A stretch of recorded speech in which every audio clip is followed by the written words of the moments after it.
Study the Bible. Are you ready to Hello, study the everybody. Bible? Good evening. Are you Hello. ready? Hey, Miss Angie. Welcome, welcome, welcome. Hi, Marie. Good to see you guys. Glad you're on board.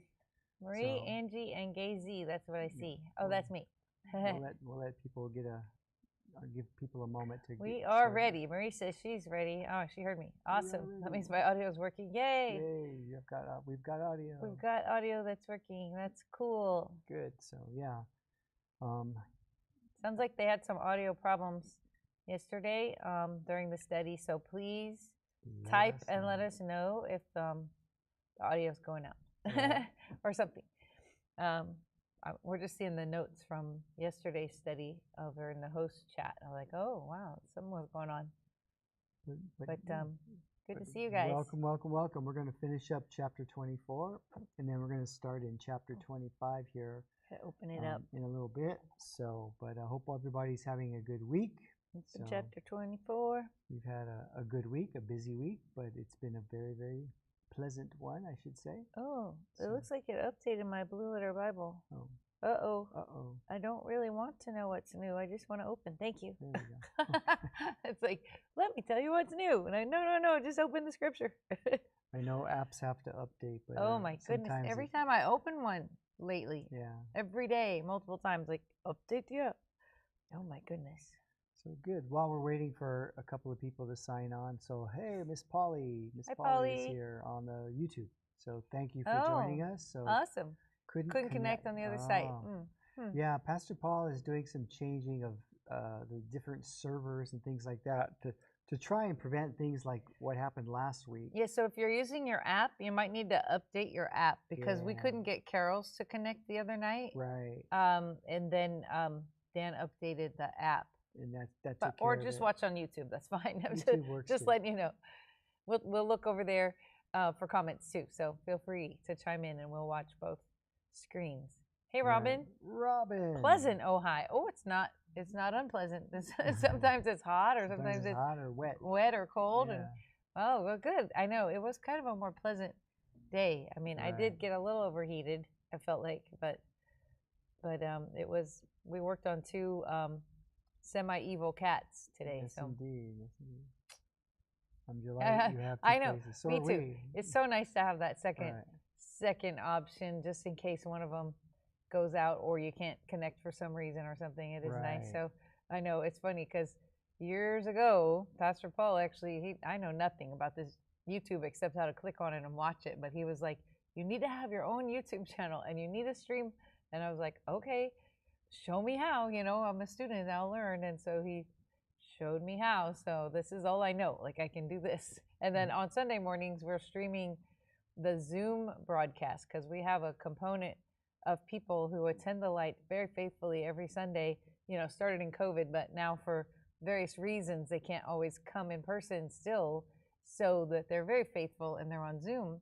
And so John Honda and Sandy Honda oversee the Zoom ministry, and they have that going every Sunday. And so now I've learned I can take the Zoom stream and I can click on stream to YouTube. And so all that to say, our Sunday morning service, worship, prayer, the whole shebang streams on YouTube also, if you ever want to watch that. It's kind of on this same channel that you're on, Polly. That's why I was trying to say too. Hey, That's where Rich. you find it. See that Rich is Hey, on Rich, board. good to see you. Thanks for joining us. Perfect timing. We're just about to start. We're going to pick up where we left off, and these first two verses may sound familiar. That's where we ended last week, but good recap, and then we'll move forward with the last portion of chapter 24 and dive into chapter 25. Get your popcorn, you bet. Get your popcorn and your Bible. Don't forget the There you Bible. go. But you're right, popcorn's good. So picking up the narrative of chapter 24 in verse 17, again, these are a lot of, they call them miscellaneous commands, but they're dealing with social sundry order, laws. Sundry it's laws, called right. under in NASB or something. Right. The sundry laws. We don't use that term sundry very often anymore. Not too often. So, Yeah. go ahead. Oh, starting in verse 17, we're in chapter 24 of Deuteronomy.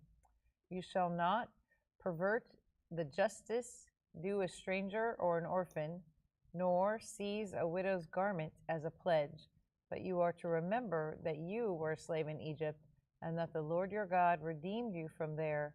Therefore, I am commanding you to do this thing. Right, and we talked last week how those three categories of citizenship, the foreigner or the stranger, the person who was not a Jew, an orphan, okay, and a widow, socially, they occupied the lowest rungs of the social ladder, right? And that wasn't just isolated to the Jewish people. That was kind of across the board.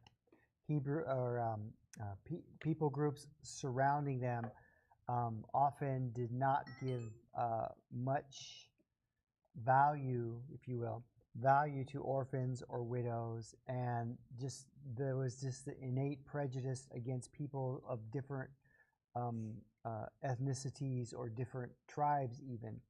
So in the world's economy, those three categories of individuals, foreigners, strangers, orphans, and widows, were just like not worth anything in the eyes of society. And God is saying, no, they matter to me. They matter to me, and you are my representatives. Therefore, you will not treat them any differently, especially in matters pertaining to just and fair treatment. You are not allowed to take advantage of them or ignore them or deal with them less rigorously than you would with anybody else. So, because, just as a reminder, you were once there. You were once slaves. You were once considered the lowest of the low in the eyes of the Egyptians. And so you have no right to think any lesser of anybody, okay? Especially these traditionally ostracized or abused. I'll use that term. Yeah, abused, or undervalued or devalued, right? group. Yeah. So that's where we left off last. I like week. how the NLT puts it, because it says it's a little. I mean, it's good, but you shall not pervert the justice. So NLT just kind of straightens out the language. True justice must be given to foreigners living among you, and to orphans, and you must never accept a widow's garment as security for her debt. Again, we talked about that last week about how the poorest of the poor, sometimes the only thing they had to pledge was their cloaks, their garments. Right. And you would literally deny their means of survival. Right, because I mean, it was like their sleeping bags. You know, I mean, it was more than just like, oh, I have 5 other coats at home, cloaks at home. It was like usually the only one they had, and it doubled as warmth and protection, like from rain and from cold, and So if they were to give that up, then they would just be walking around exposed, and potentially die of exposure. So, so I like that, the way the NLT puts it. Always remember that you were slaves in Egypt, and that the Lord your God redeemed you from your slavery. That is why I have given you this command. Exactly. Nice. Exactly. So moving along into the next verse, verse 19. When you reap your harvest in your field and forget a sheaf in the field, you are not to go back to get it. It shall belong to the stranger, the orphan, and to the widow, in order that the Lord your God may bless you in all the work of your hands. Okay, again, this applies. We talked briefly about it last week, but it applies. It's the same thing. Is that don't be so intent on eking out every last bit of your harvest for profit that you neglect the poorest of the poor, and help them to maintain their dignity by allowing them to gather something for themselves to eat. So if you should forget a sheaf, like if you've ever seen a farm, oftentimes the sheaves of wheat and stuff would be bundled into certain size bundles and then left, and then later on in the day or after they've been bundled, somebody would come by and pick them up. And if one is forgotten or gets left in the field, leave it. Just consider it loss and consider it going to the welfare of those who can't afford maybe to pay for food. Okay. Right. So many years ago, we used to kind of do something similar to that at the one church that we were serving at. They were very diligent about collecting recyclables and putting them in a special recyclable bin. But there was one woman in particular who was homeless, and she would show up faithfully every Saturday, and she would diligently go through the recyclables, and she would cart away a huge chunk of them. And sometimes a couple of people would try to stop her, like, hey, those don't belong to you. And my feeling was like, no, you leave her alone. You leave her alone. And we actually took the time to talk to her, and she had such an amazingly positive attitude. She said, you know what? I'm so close. I'm so close to regaining the ability to have a home, okay, to pay a bill, to get out of debt, to live again the life that I used to live before everything kind of fell apart, right? And so I kind of got real protective of her, and I'm like, you know what? You let her take as many bags of recyclables. She was never greedy. She never took them all. She always would take just a certain amount, probably because she couldn't carry anymore. But I'm like, you let her take those recyclables. And sure enough, eventually there was a day when she did not come back. And she told us, she said, when you don't see me anymore, when you don't see me going through your trash anymore, is how she put it, then you know that I've reached my goal. Right. So same idea. I'm no longer living on the street. No I have a longer place living to on the live. street. I have right? a place to live. Right. And I think she came back and she thanked everybody Yeah. at one point. Yeah, So, I think so. yeah. Yeah. So yes, same idea. That the farmers, which was most of the society, were to leave the edges of their fields, and you'll see how specific God gets here in a second. Primarily for the benefit of those widows and those orphans, and perhaps even those strangers. So, so verse 20. I was just going to say, hey, Brian, and there is no such thing as late. It's perfect timing. Whenever God gets us here, that's when you're supposed to be here. So thanks for joining us.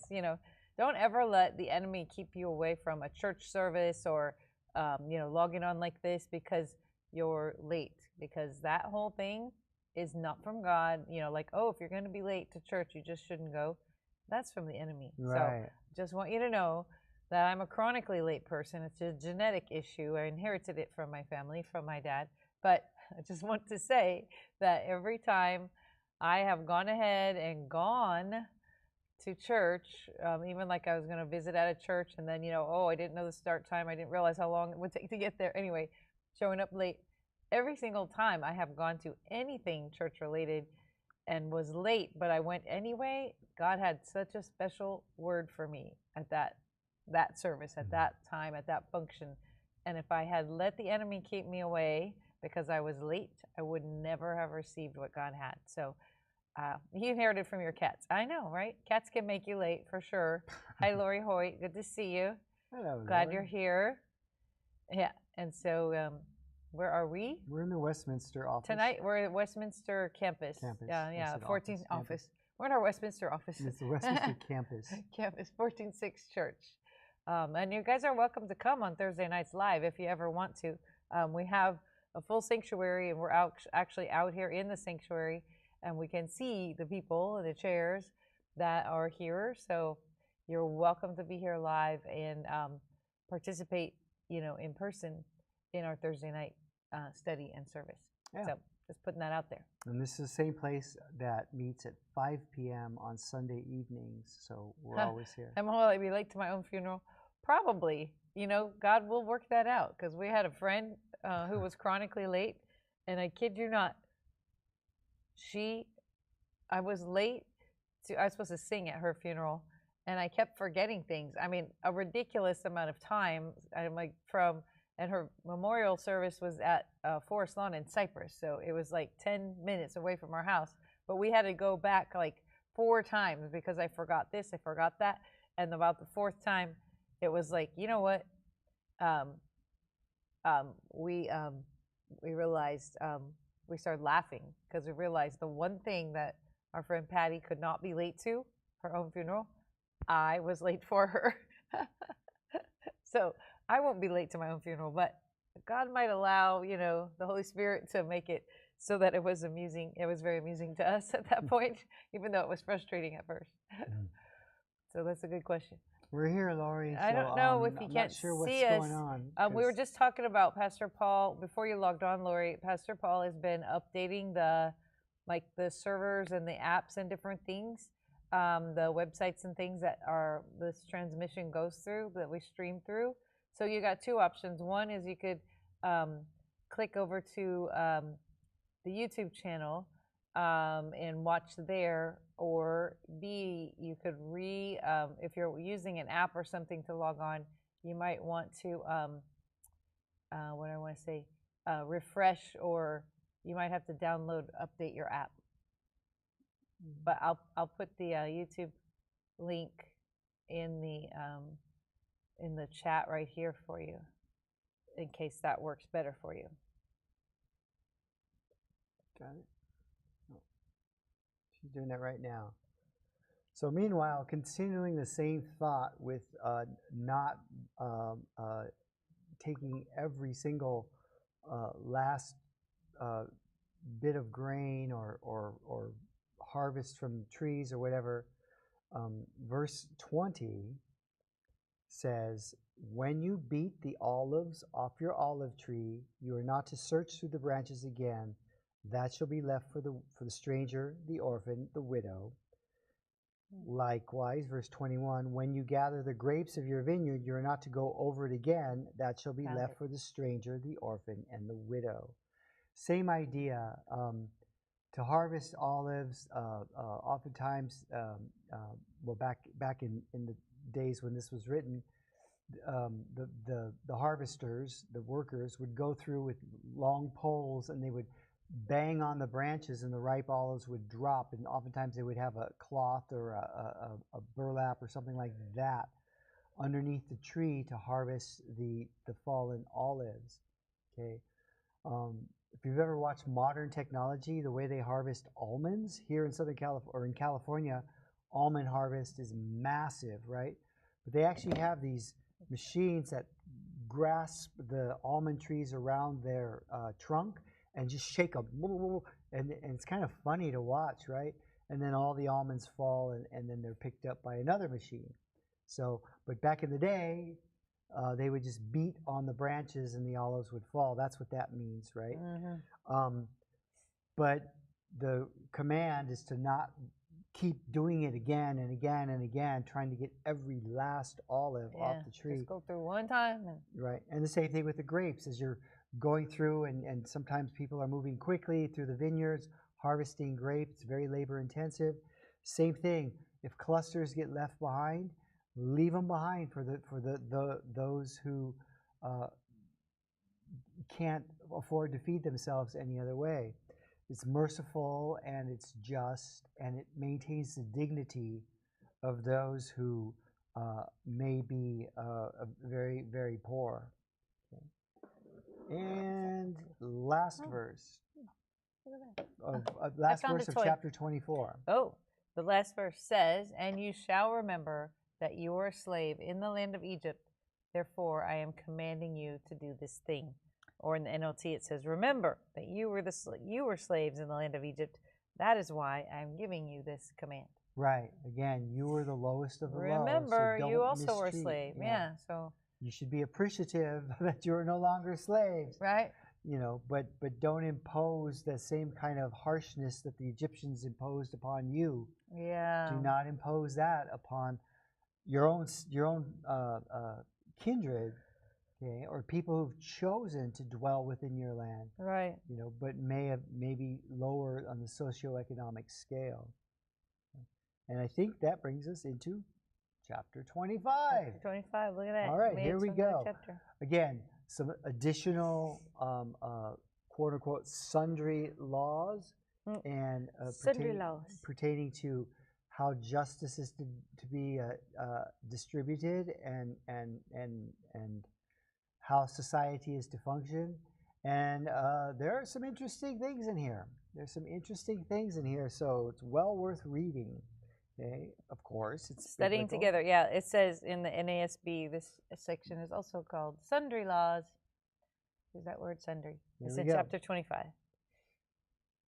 Verse 1. Verse 1 of chapter 25 says, if there is a dispute between people and they go to court and the judges decide their case and they declare the righteous innocent and pronounce the wicked guilty, then it shall be, if the wicked person deserves to be beaten, the judge shall then make him lie down and have him beaten in his presence with the number of lashes according to his wrongful act. Okay. There you Corporal go. punishment was indeed, has been, and still is, unfortunately, is still carried out through vast swaths of the world, right?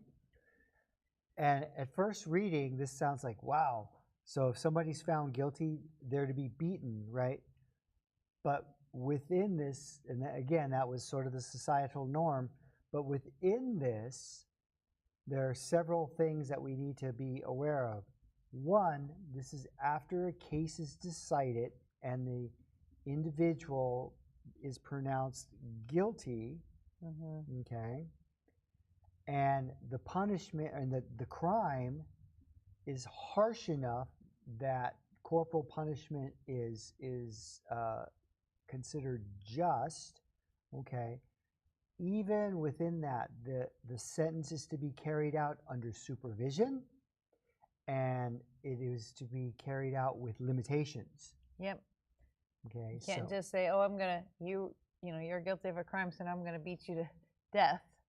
That's a certain number of lashes for each different type of infraction, basically. Marie had a question about the olives and the almonds and things, the harvesting. Did we know if other people groups shared the extras? One of the categories was foreigners, right? So that would be other people groups, I think. So, yeah. Historically, I can't think of any specific examples now, but I do know that I do recall reading historical records. Generally, they were kind of like morality stories where the kind-hearted farmer would intentionally miss a row or something of that nature to feed families. But I don't know that it was mandated in their culture. It was more an act of an individual. Oh, if other people groups shared, I see what you mean. I thought you meant like, were they allowed, other people groups allowed to partake of the extras? But no, you're asking like, did other cultures do the same thing, share their extras? And right. Probably not so much, probably. Right. I do know that there are historical accounts, but again, typically those are more morality stories about the person the individual who is kind-hearted and then it sort of comes back in a positive way for them. So I can think of a couple of Chinese stories that come to mind back from my college days and things of that nature. But I do not know if such morality or moral guidelines were legislated, so to speak. Right. So, if it was commanded by anyone. Right. Or not. Right. So that's a good question. So it looks like Lori found us on the YouTube. Good job, Lori. Good job, Lori. Thanks for hanging in there. Yeah. Thank you. So again, verses 1 and 2 of Deuteronomy 25 is talking about if an individual is found guilty, even in their guilt, the society, the Hebrew society, is to show mercy. God's people are to be merciful. Right, some restraint. Okay. There's some restraint, which is definitely not the case in most of the surrounding cultures. Yeah, historically. Back then, Robin asked, back then, what were the lashes made of? Oftentimes they were not necessarily bamboo, but they were like wooden canes, Mm. okay, or rawhide lashes, things of that nature. Nothing approaching the horrific type of instruments that were used upon Jesus. Right. Nothing approaching that. This is pre-Roman, Yeah. right? Torture. You know, Yeah. The Romans made a really, really fine, advanced art of torture yeah. and instrumentation for torture. Right. So this would be pre that, but it would still be serious. Right. So they would be like Still cause serious yeah, injury. Yeah, they would be like a whip and or like a branch. Yeah, a branch or You would definitely know that you got whooped. Yeah, yeah, so yeah. You would definitely know. I think of how like we used to use switches, like the willow tree. Yeah, willow switches. Yeah. Willow tree. Those branches that were all kind of always wiry and kind of almost rubbery. Yeah, yeah. Those things made really harsh switches. Yeah, they left good welts on yeah, them. Yeah, yeah. So. Me and the cousins used to play and Verse 3, this is a continuation of that, of how a sentence, a guilty sentence, worthy of corporal punishment, how it's to be carried out. Okay, so he may have him beaten 40 times, but not more, so that he does not have him beaten with many more lashes than these, and that your brother does not become contemptible in your eyes. So I want to say, read the NLT of that. Mm-hmm. But never give more than 40 lashes. More than 40 lashes would publicly humiliate your neighbor. Right.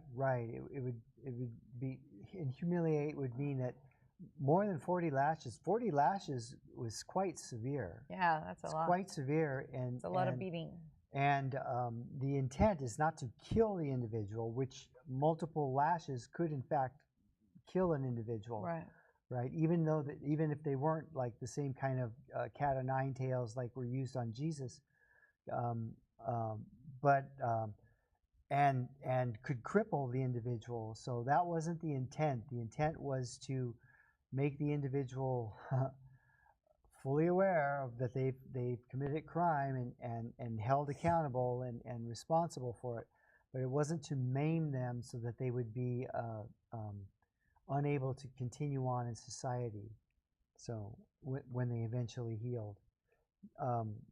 Now, I thought I had a commentary in here, but now that became rabbinical law where 30 Hebrews would only demand, if they demand full punishment, they would only whip a person 40 or 39 times. Okay, it's a 40 minus 1. Just in case somebody miscounted. And I probably have it in here somewhere. Yeah, that's what the commentator, Damian Kyle, that I was listening to, that's what he was saying. He was reiterating that idea that what became like sort of the tradition was if the sentence was 40 lashes, it would actually be 39 or 40 minus 1. Why did those turn off? I don't know.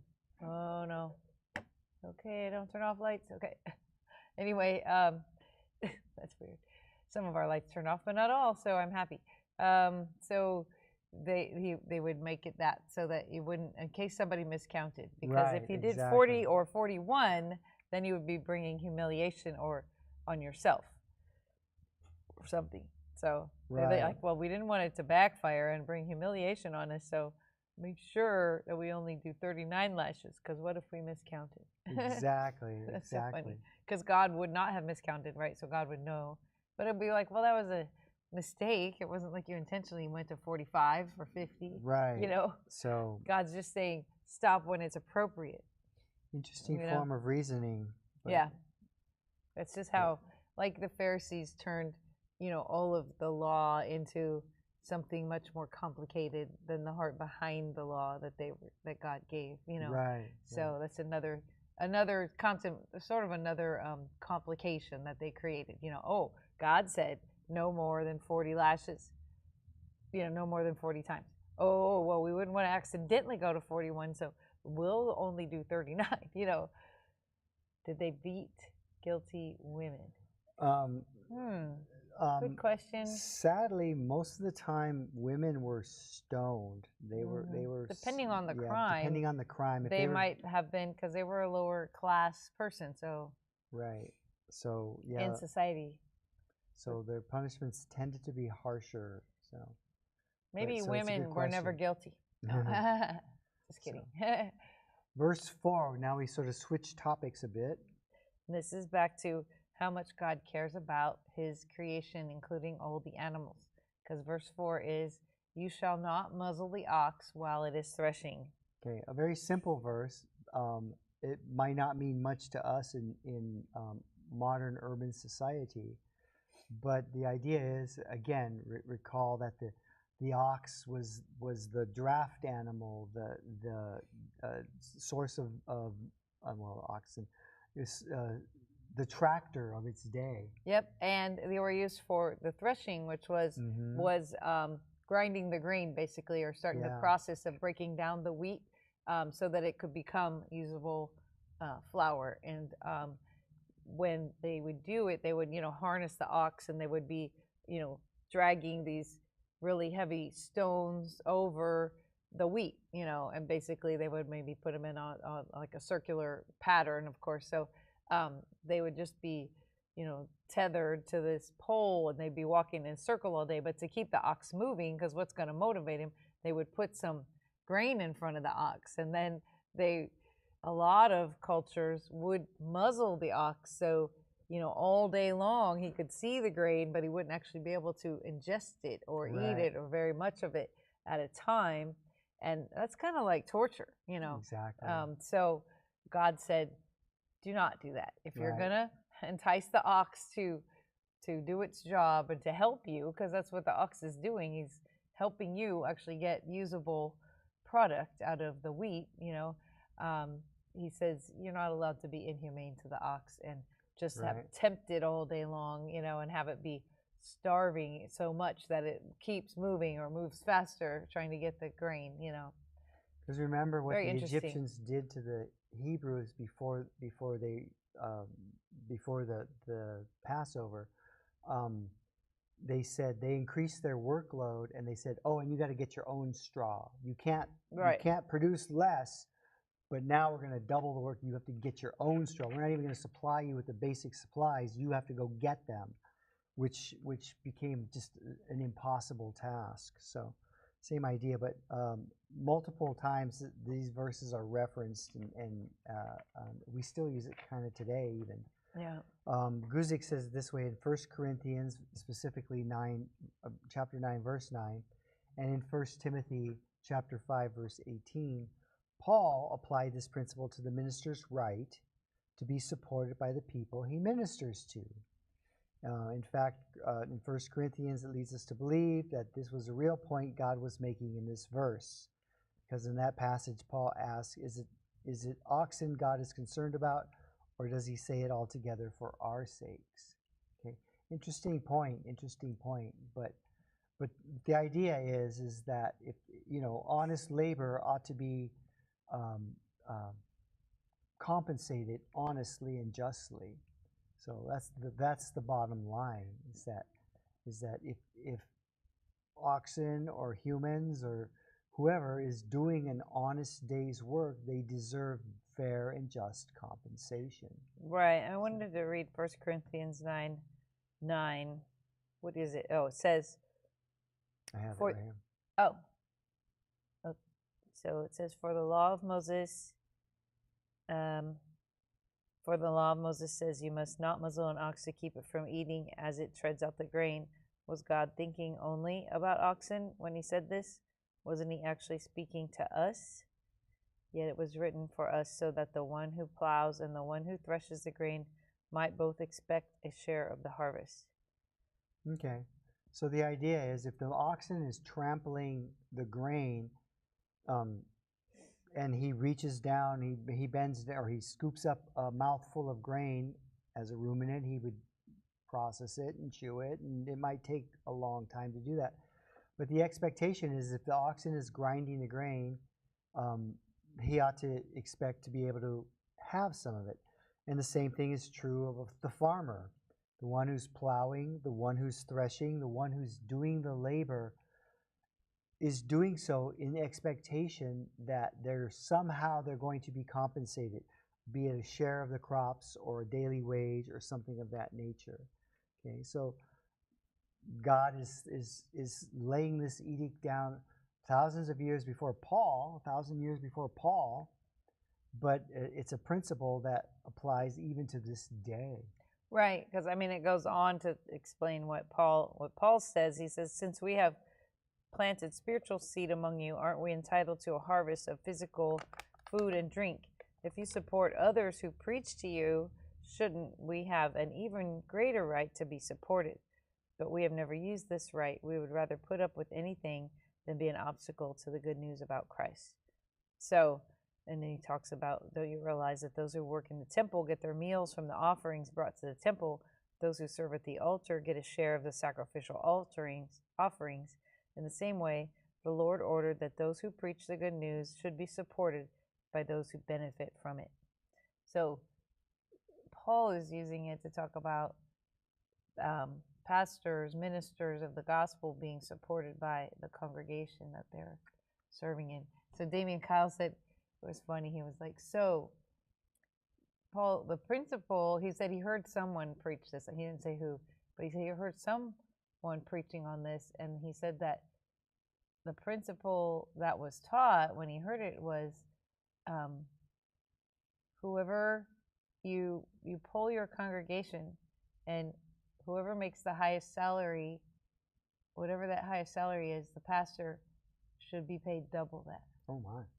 And Damien Kyle said that exactly that. He said, like, I thought, wow, that's just way over the top. Yeah, that's just very self-serving. But then he goes, well, but now that I think about it, let me know how much you guys make for a living.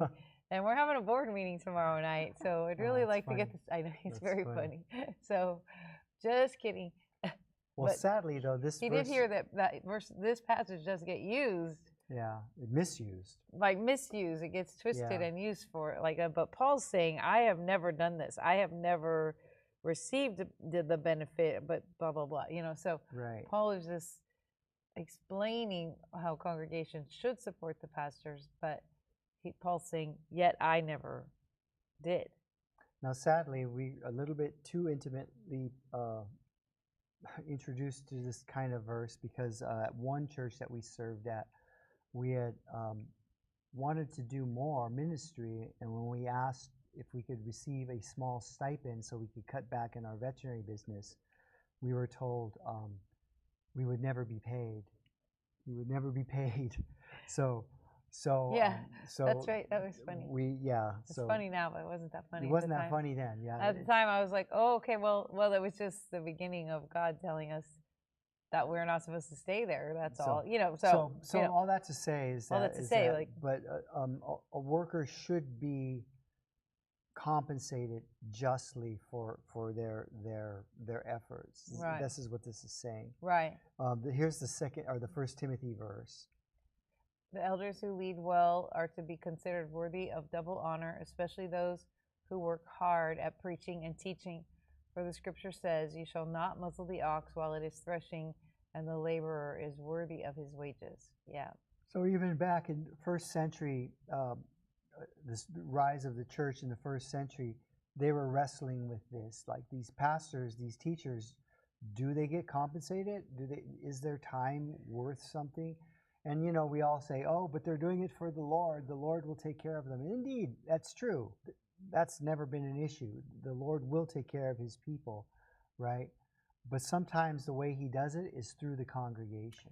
Yeah, so it's very interesting because right. Paul said literally this is the right of the same thing it's saying in 1 Timothy, but then he says also he never exercised any of those rights. So right. Paul never asked a congregation to give him a salary basically, but so because he was bivocational. I mean, he was a tent maker. Yeah, and that's where the term a tent maker comes from. Right. Is that Paul supported himself through his tent making skills. Right. Okay, but at the same time, it is not unjust for a preacher or teacher to be compensated. Right. Rich says, did they get time and a half California law? So not if they're salaried. We always get time and a half because we get paid eternal rewards. Oh. So we always get more than time and a half. That Rich. supersedes California law. Yes, exactly. There's eternal rewards for Right. all of the ministry that we do, whether or not we get material compensation. Right. We have the joy of serving the Lord, and then we have eternal rewards. So Right. storing up your treasure in heaven, as Scripture says, is much more valuable than anything you're going to receive here. Right.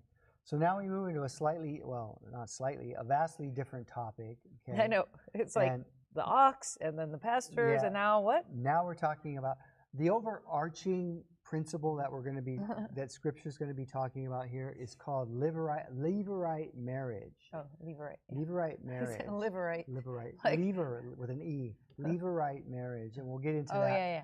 And again, this is something that's practiced not just the Hebrews, but all throughout the world. This has been a common practice, especially in agrarian societies. But let's dig into this verse 5. Verse 5, when brothers live together and one of them dies and has no son, the wife of the deceased shall not be married outside the family to a strange man. Her husband's brother shall have relations with her and take her to himself as his wife, then perform the duty of a husband's brother to her. It shall then be that the firstborn to whom she gives birth shall assume the name of his father's deceased brother, so that his name will not be wiped out from Israel. Basically, continuing the family line name, and I mean the bloodline in that she's having relations with a brother of her deceased husband. And this may sound incredibly very strange to our Western ears, but again, this is a practice that is common throughout the world.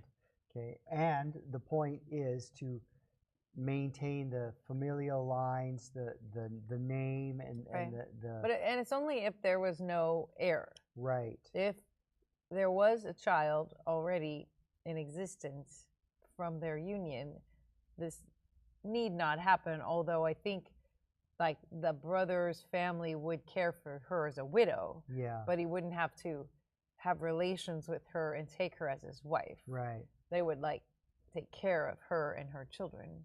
Right. And when it says living together, it doesn't necessarily mean that they lived in the same household, but they were in the same village or the same region. The NLT says if two brothers are living together on the same property and one of them dies without a son. So basically, like you said, in the same area, same region, same village.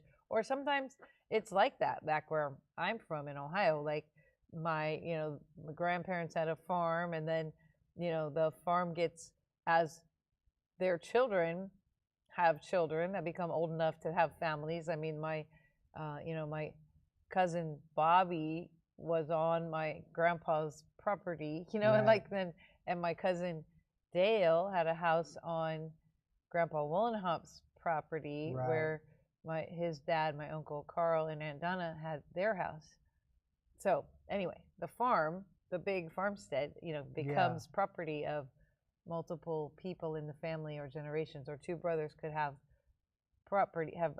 households on the same property. We were back there, we were attending a church and a Bible study group, and one of the men families, while we were there, I think a parent died or something. Anyway, the farm was being subdivided, and a portion was being given to each of the children. And the goal, the intent was that each of the children of that family would build a home there, and so they would be in proximity to each other. Right. Very, very common practice throughout the world. So, no, not Cleveland. The other side of Ohio, Rich. She didn't live in Cleveland. I'm from the northwest corner of Ohio.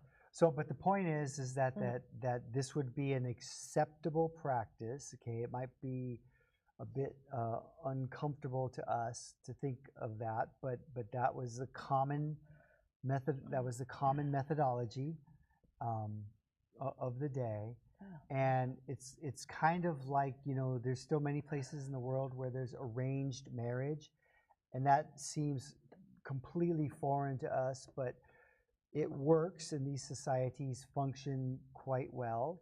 Okay, and when I was in high school, I knew some families that not my classmates, but their parents had been their parents, or one of their parents was an orphan and was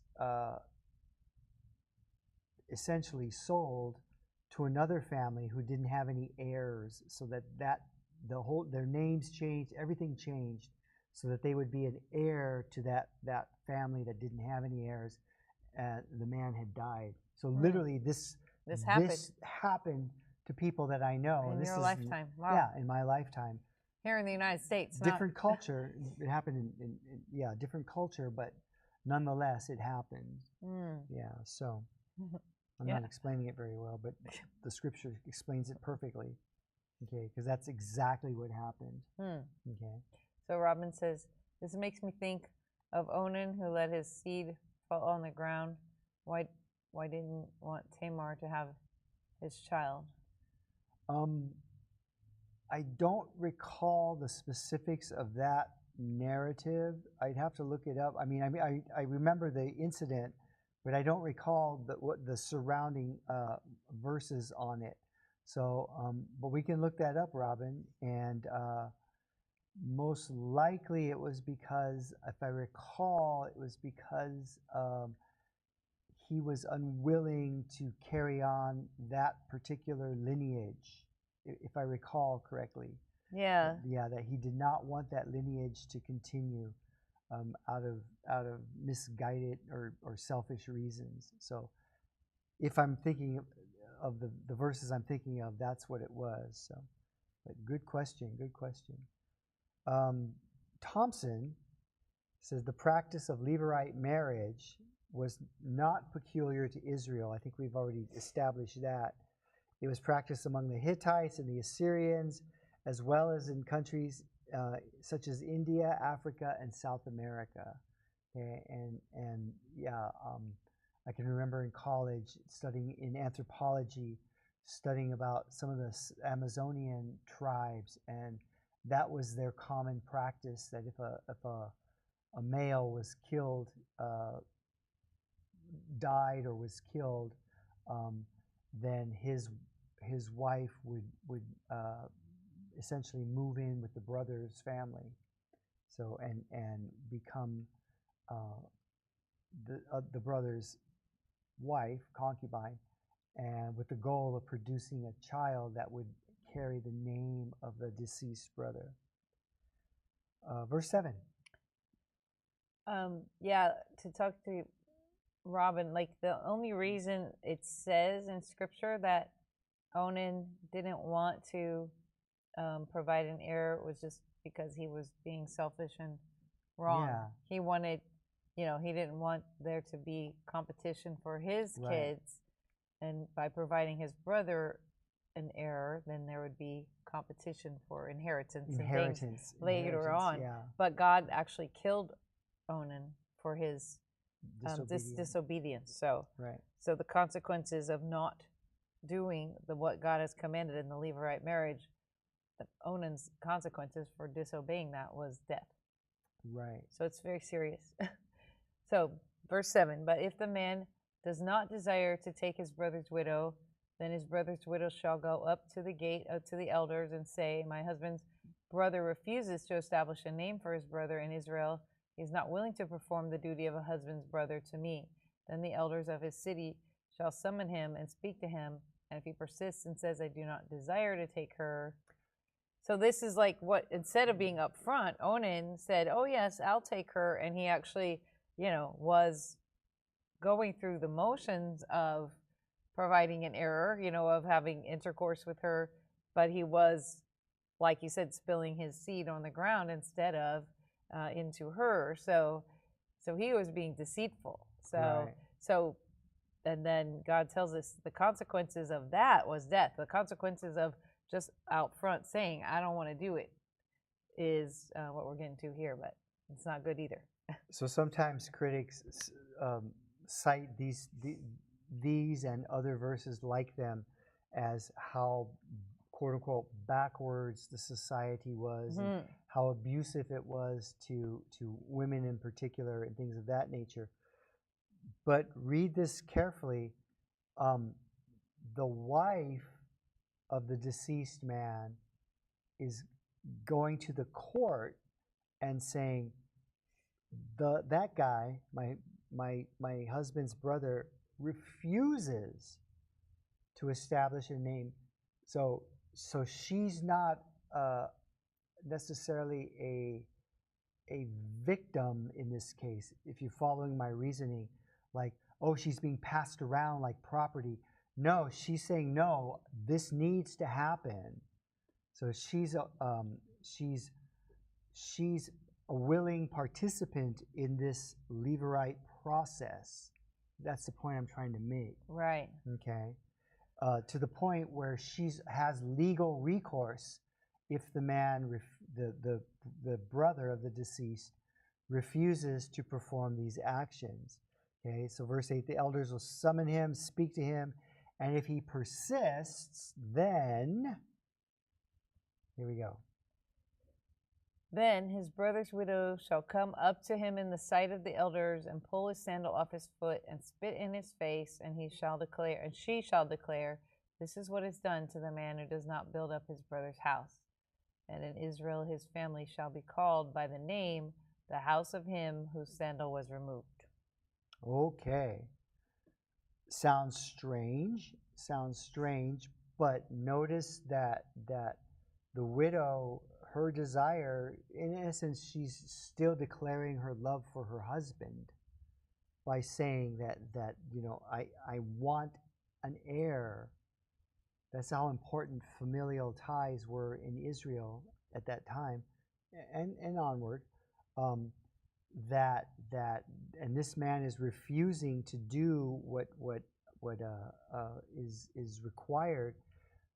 Therefore, publicly, she would be shaming him. She would take his shoe off, okay, which would be a disgrace, and she would spit on him, okay, and declare publicly that this man is refusing to do what society is asked, or what the society is asked to do by God, okay, and then that name would, that incident would stay with his. So in essence, his house would be shamed too. The house of him whose sandal was removed, a euphemism, but it would be understood by all that this was a man who was unwilling to comply with the edicts that God laid down. Okay. Sounds like an episode on Judge Judy. I know, it is, because it's kind of interesting, because this part about Tamar that Robin brought up, and Onan, that is in Genesis 38.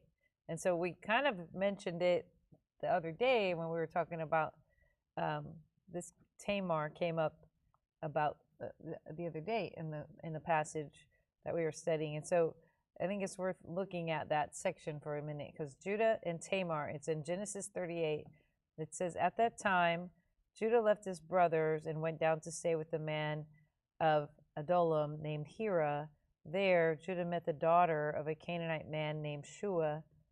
He married her and made love to her. She became pregnant and gave birth to a son whose name was E-R. This is, and she conceived again and gave birth to a son named Onan. And she gave birth to still another son named Shelah. It was at Kezib that she gave birth to him. So Judah got a wife for his firstborn, and her name was Tamar. So this is where Tamar enters. Tamar, Er's wife. But Judah's firstborn, was wicked in the Lord's sight, and so the Lord put him to death. So he died, died, Tamar's husband, died because he was wicked, and because God just put him to death. So then Judah said to Onan, that was Er's brother, right, said, sleep with your brother's wife, fulfill your duty to her as a brother-in-law to raise up your offspring for your brother. But Onan knew that the child would not be his, so whenever he slept with his brother's wife, Tamar, he spilled his semen on the ground to keep from providing offspring for his brother. What he did was wicked in the Lord's sight, so the Lord put him to death. So Judah then said to Tamar, his daughter-in-law, live as a widow in your father's household. He sent her back to her family until my son, his youngest son, Shelah, grows up. Because Judah thought to himself, he might die too, because basically my two other sons are dead because of their affiliation, he felt like, with Tamar. It really wasn't her fault. Was wicked on his own right, and then Onan was doing wicked behavior. Right.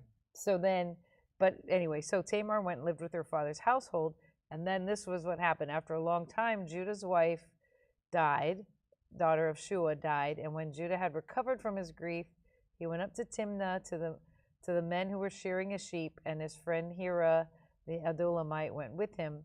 When Tamar was told, your father-in-law's on his way to Timnah to shear the sheep, she took off her widow's clothes.